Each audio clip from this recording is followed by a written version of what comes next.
Welcome viewers. நம்ம சேனல்ல deep learning series video launch பண்ணியிருக்கேன். இதுவரைக்கும் 9 மாடியூல்ஸ் கம்ப்ளீட் ஆயிருக்கு. இன்னைக்கு 10th module regularisation and generalisation அப்படின்னா என்னன்னு பார்க்கலாம்.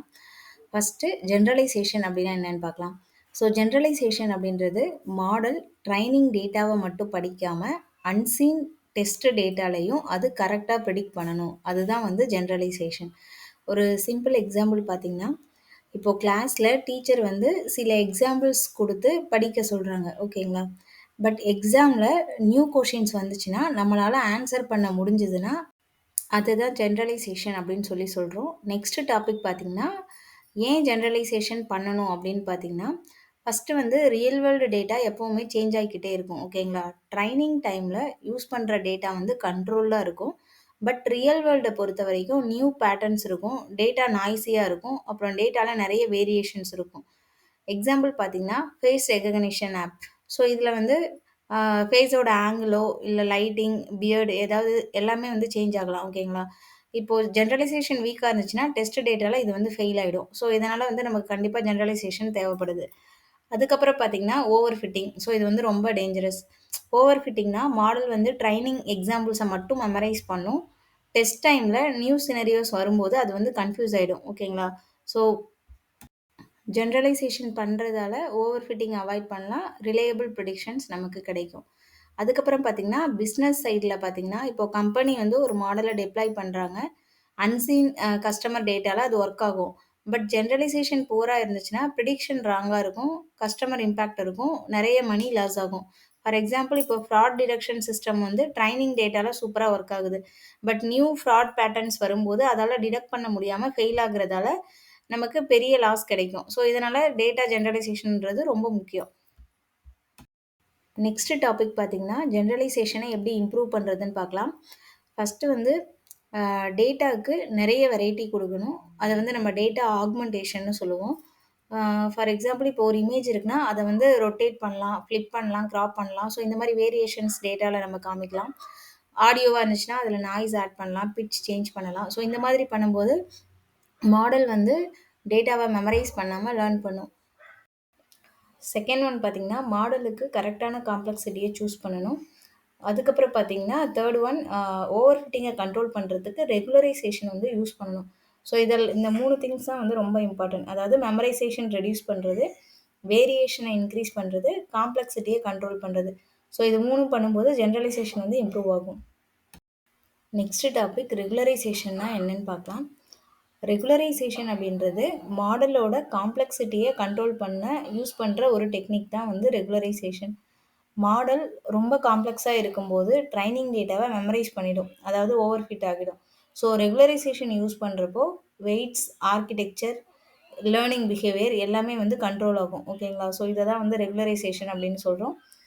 நெக்ஸ்ட் டாபிக் வந்து ஏன் ரெகுலரைசேஷன் தேவைப்படுதுன்னு பார்க்கலாம். ஓவர் ஃபிட் ஆகும்போது மாடல் வந்து ட்ரெய்னிங்கில சூப்பரா ஒர்க் ஆகும். பட் டெஸ்ட் டேட்டால வீக் ஆகிடும். ஓகேங்களா? ஸோ ரெகுலரைசேஷன் யூஸ் பண்றதால நாய்ஸ் இக்னோர் பண்ணும். அன்னெசசரி பேட்டர்ன அவாய்ட் பண்ணும். மாடல் வந்து ஸ்டேபிளாவும், ரிலையபிளாவும் இருக்கும். ஸோ ஃபைனலா பார்த்தீங்கன்னா, ஜெனரலைசேஷன் வந்து இம்ப்ரூவ் ஆகும். அதனால அன்சீன் டேட்டாலயும் இது வந்து நல்லா பெர்ஃபார்ம் பண்ணும். நெக்ஸ்ட் டாபிக் பார்த்தீங்கன்னா, ரெகுலரைசேஷன் எப்படி ஒர்க் ஆகுதுன்னு சொல்லி பார்க்கலாம். ஒரு 4 ஸ்டெப் இருக்கு. ஃபர்ஸ்ட்டு வந்து பார்த்தீங்கன்னா, மாடலுக்கு பெனால்டி ஆட் பண்ணுவோம். செகண்ட் வந்து வெயிட்டோட வேல்யூஸ ஷ்ரிங்க் பண்ணுவோம். தேர்ட் மாடலுக்கு சிம்ப்ளிஃபை பண்ண ட்ரை பண்ணுவோம். ஃபோர்த் ஒன் வந்து ட்ரெய்னிங் பிஹேவியர அட்ஜஸ்ட் பண்ணுவோம். ஸோ இத அச்சீவ் பண்றதுக்கு நம்ம L1, L2, dropout, early stopping, அப்புறம் data augmentation, batch normalisation so இந்த மாதிரி டெக்னிக்க வந்து யூஸ் பண்ணுவோம். ஸோ இப்படி தான் வந்து ரெகுலரைசேஷன் வந்து ஒர்க் ஆகும். நெக்ஸ்ட் டாபிக் பார்த்தீங்கன்னா, overfitting versus underfitting. Deep learning மாடல ட்ரெயின் பண்ணும்போது, மாடல் எப்படி பிஹேவ் பண்ணுதுன்னு 3 கேஸ் இருக்கும். Underfitting, overfitting, good fit. ஓகேங்களா? ஸோ இப்போ அண்டர் ஃபிட்டிங்ன்றது மாடலுக்கு டேட்டால இருக்கிற பேட்டர்ன கூட லேர்ன் பண்ண தெரியாது. ஸோ இதுதான் வந்து அண்டர் ஃபிட்டிங். சிம்ப்டம்ஸ் பார்த்தீங்கன்னா, ட்ரெய்னிங்கோட அக்யூரசி லோவா இருக்கும்.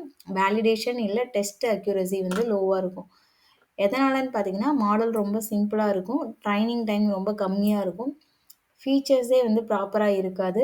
லேயர்ஸ் எல்லாமே கம்மியா இருக்கும். அத லோ கெப்பாசிட்டின்னு சொல்லுவோம். ஓகேங்களா? ஓவர் ஃபிட்டிங் அப்படின்றது மாடல் ட்ரெய்னிங் டேட்டாவ மெமரைஸ் பண்ணிடும். ஆனா நியூ டேட்டான்னு வரும்போது ஃபெயில் ஆயிடும். இதோட சிம்ப்டம்ஸ் பார்த்தீங்கன்னா, ட்ரெய்னிங் அக்யூரசி ரொம்ப ஹையா இருக்கும். வேலிடேஷன் இல்லன்னா டெஸ்ட்டுன்னு சொல்லுவோம். அதோட அக்யூரசி லோவா இருக்கும்.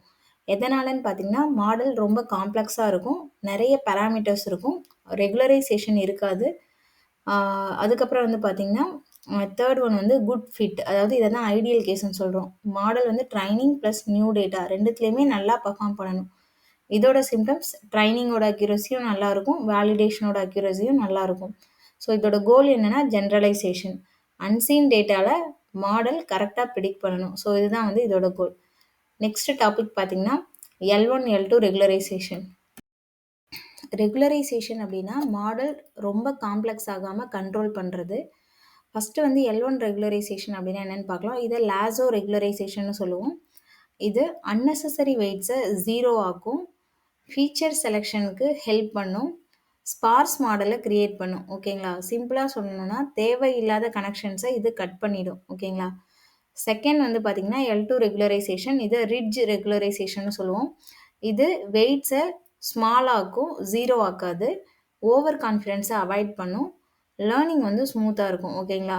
ஸோ மோஸ்ட்டா டீப் லேர்னிங் மாடல்ஸ்ல L2 ரெகுலரைசேஷன் தான் காமனா யூஸ் பண்ணுவோம். ஓகேங்களா? நெக்ஸ்ட் டாபிக் பார்த்தீங்கன்னா, ட்ராப் அவுட். ட்ராப் அவுட்ன்றது ரொம்ப பவர்ஃபுல்லான ஒரு டெக்னிக். ட்ரெய்னிங் டைம்ல வந்து ரேண்டமா கொஞ்சம் நியூரான்ஸ வந்து ஆஃப் பண்ணி வைப்பாங்க. ஸோ இதனால என்ன ஆகும்னா, மாடல் வந்து ரோபஸ்ட் ஆகும். ஜெனரலைசேஷன் வந்து இம்ப்ரூவ் ஆகும். ஃபார் எக்ஸாம்பிள் 0.5 ட்ராப் அவுட் அப்படின்னா 50% நியூரான்ஸ் வந்து ரேண்டமா ஆஃப் ஆயிருக்கு அப்படின்னு சொல்லி மீனிங். இதுக்கு ஒரு எக்ஸாம்பிள் மாரி பார்த்தோம்னா, இப்போ குரூப் ப்ராஜெக்ட்ல ஒரு பெர்சன் மட்டும் லீவ் எடுத்தா கூட டீம் ஒர்க் வந்து நல்லா நடக்கணும். ஸோ இத தான் வந்து நம்ம ட்ராப் அவுட் அப்படின்னு சொல்லி சொல்றோம். அதாவது பேக்கப் ஸ்கில் ஓகேங்களா? இதுதான் வந்து ட்ராப் அவுட். நெக்ஸ்ட் டாபிக் பார்த்தீங்கன்னா, டேட்டா ஆக்மென்டேஷன். டீப் லேர்னிங்ல டேட்டா கம்மியா இருந்துச்சுன்னா, ஓவர் ஃபிட் ஆயிடும். ஓகேங்களா? ஸோ இதுக்கு சொல்யூஷன் பார்த்தீங்கன்னா, எக்ஸிஸ்டிங் இமேஜஸ்க்கு நம்ம டிரான்ஸ்ஃபர்மேஷன்ஸ் அப்ளை பண்ணுவோம். ஃபார் எக்ஸாம்பிள் ரொட்டேட் பண்றது, ஃபிளிப் பண்றது, கிராப் பண்றது, ஜூம் பண்றது, நாய்ஸ் ஆட் பண்றது. ஸோ இந்த மாதிரி சில விஷயங்கள நம்ம டிரான்ஸ்ஃபர்மேஷன்ஸ அப்ளை பண்ணுவோம். ஸோ இதோட ரிசல்ட் என்னன்னா, மாடலுக்கு ஃபேக் நியூ சாம்பிள்ஸ் வந்து கிடைக்கும். ஸோ ரியல் வேர்ல்டு வேரியேஷன்ஸ் வந்து லேர்ன் பண்ணும். ஓகேங்களா? இது எங்கெல்லாம் யூஸ் ஆகுதுன்னு பார்த்தீங்கன்னா, கம்ப்யூட்டர் விஷன், ஆடியோ ப்ராசஸிங், அதுக்கப்புறம் NLP இங்கெல்லாம் யூஸ் ஆகுது. இதோட கோல் என்னன்னா, மாடல் வந்து ஒன்லி ட்ரெய்னிங் இமேஜஸ மெமரைஸ் பண்ணாம, ஜென்ரலா வந்து வேரியேஷன்ஸையும் லேர்ன் பண்ணும். ஓகேங்களா? ஸோ இதுதான் வந்து டேட்டா ஆக்மென்டேஷன். நெக்ஸ்ட் டாபிக் பார்த்தீங்கன்னா, இயர்லி ஸ்டாப்பிங்.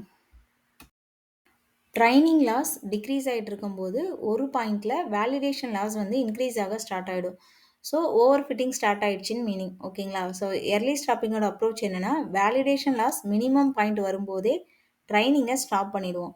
அப்புறம் பெஸ்ட் மாடல சேவ் பண்ணிடுவோம். ஓகேங்களா? ஸோ, எர்லி ஸ்டாப்பிங் யூஸ் பண்றதால டைம் சேவ் ஆகும். ஓவர் ஃபிட்டிங்க அவாய்ட் பண்ணுவோம். பெஸ்ட் ஜெனரலைசேஷன் ஸ்பாட்ட சூஸ் பண்ணுவோம். சிம்பிளா இருக்கும். பிளஸ் எஃபெக்டிவா இருக்கும். ஓகேங்களா? நெக்ஸ்ட் டாபிக் வந்து batch normalisation. So batch normalisation அப்படின்றது டீப் லேர்னிங் மாடல்ஸில் ஒவ்வொரு லேயரோட அவுட்புட்டையும் நம்ம நார்மலைஸ் பண்ணுறது தான் பேட்ச் நார்மலைசேஷன். இங்கே அவுட்புட் அப்படின்றது ஆக்டிவேஷன்ஸ். அதாவது ஆக்டிவேஷனுக்கு மீன் 0னும் வேரியன்ஸுக்கு 1ன்னு சொல்லிட்டு நம்ம ஸ்கேல் பண்ணுவோம். ஓகேங்களா? இந்த ப்ராசஸை தான் நார்மலைசேஷன் அப்படின்னு சொல்லி சொல்கிறோம். இது ட்ரைனிங் டைமில் மினி பேட்ச் லெவலில் நடக்கும். ஓகேங்களா? நெக்ஸ்ட் வந்து ஏன் பேட்சை நார்மலைஸ் பண்ணணும் அப்படின்னா, ட்ரைனிங் டைமில் layer to layer activations distribution வந்து கான்ஸ்டண்ட்டாக சேஞ்ச் ஆகும். ஓகேங்களா? இதை இன்டர்னல் கோவேரியட் ஷிஃப்ட்னு சொல்லுவோம். இப்படி நடக்கிறதால ட்ரைனிங் ஸ்லோவாக இருக்கும், கிரேடியன்ட் அன்ஸ்டேபிளாக இருக்கும், மாடல் வந்து கவரேஜ் ஆகாது. இந்த பேட்ச் நார்மலைசேஷன் யூஸ் பண்ணுறதால ட்ரைனிங் வந்து ஸ்டேபிள் ஆகும், லேர்னிங் வந்து ஃபாஸ்ட்டாக இருக்கும், ஹை லேர்னிங் ரேட் யூஸ் பண்ண முடியும், கிரேடியன்ட்டோட ஃப்ளோவும் பெட்டராக இருக்கும். ஓகேங்களா? ஸோ இப்போ இந்த பேட்ச் நார்மலைசேஷன் எப்படி ஒர்க் ஆகுதுன்னு சொல்லி பார்க்கலாம். மினி பேட்சோட டேட்டாவை எடுத்துப்போம். ஃபஸ்ட்டு வந்து மீன் கம்ப்யூட் ஆகும், செகண்ட் வந்து வேரியன்ஸ் கம்ப்யூட் ஆகும், தேர்டு வந்து வேல்யூஸை நார்மலைஸ் பண்ணுவோம். இதுக்கு ஒரு ஃபார்முலா இருக்குது. X minus mean divide by square root of variance plus epsilon. ஓகேங்களா? ஃபோர்த் ஒன் வந்து நார்மலைசேஷனுக்கு அப்புறம் scaling and shifting parameters apply பண்ணுவோம். ஸ்கேலிங்ன்றது காமா, ஷிஃப்டிங்ன்றது பீட்டா ஓகேங்களா? ஸோ இதனால நார்மலைசேஷனோட எஃபெக்ட் வந்து ஃப்ளெக்சிபிள் ஆகும் ஓகேங்களா? இதோட யூஸ் கேஸஸ் பார்த்தீங்கன்னா, கன்வல்யூஷன் லேயர்ல, அதுக்கப்புறம் டென்ஸ் லேயர், அதுக்கப்புறம் டிரான்ஸ்ஃபார்மர் இங்கலாம் யூஸ் ஆகும். அ ஒரு எக்ஸாம்பிள் மாரி பார்த்தீங்கன்னா, இப்போ பேட்ச் நாம் அப்படின்றது கிளாஸ் ரூம் பெல் மாதிரி. கிளாஸ்ல எல்லாரும் டிஃப்ரெண்டான ஸ்பீட்ல படிச்சுட்டு இருக்காங்க. பெல் ரிங் அடிக்கும்போது ட்ரைனிங் வந்து ரீசெட் ஆகும். அதாவது எல்லாருமே வந்து ஒரு சிங்க்ல வருவாங்க. ஸோ இதுதான் வந்து இந்த பேட்ச் நாம் ஓகேங்களா? ஒன் லைன்ல சொல்லணும்னா, லேயர் ஆக்டிவேஷன்ஸ நார்மலைஸ் பண்ற டெக்னிக் தான் வந்து பேட்ச் நார்மலைசேஷன். இதனால மாடல் ஃபாஸ்ட்டாவும், ஸ்டேபிளாவும் இருக்கும். நெக்ஸ்ட் டாபிக் பார்த்தீங்கன்னா, இதில என்ன டூல்ஸ் யூஸ் பண்றாங்கன்னு பார்க்கலாம். கெராஸ்ன்றது டென்சர்ஃப்ளோ பிளாட்ஃபார்ம்க்கு யூஸ் பண்ற ஒரு ஹை லெவல் ஏபிஐ ஓகேங்களா? ஸோ இதில இன்பில்ட்டாவே கெர்னல் ரெகுலரைசர் அதாவது L1, L2 ரெகுலரைசேஷனுக்கான மெத்தட்ஸ் இருக்கும். Drop out layer, data generator, அப்புறம் இயர்லி ஸ்டாப்பிங், கால்பேக். ஸோ இது எல்லாமே இது வந்து சப்போர்ட் பண்ணும் ஓகேங்களா? ஸோ நம்மளோட ஜாப் நம்ம கரெக்ட்டான டெக்னிக்க சூஸ் பண்றது தான் ஓகேங்களா? இந்த வீடியோ உங்களுக்கு பிடிச்சிருந்தா மறக்காம என்னோட சேனல லைக் பண்ணுங்க. உங்க ஃப்ரெண்ட்ஸுக்கு ஷேர் பண்ணுங்க. Machine learning and deep learning concepts தமிழ்ல நீங்க தெரிஞ்சுக்கணும்னா, மறக்காம என்னோட சேனல சப்ஸ்கிரைப் பண்ணுங்க. நன்றி, வணக்கம்.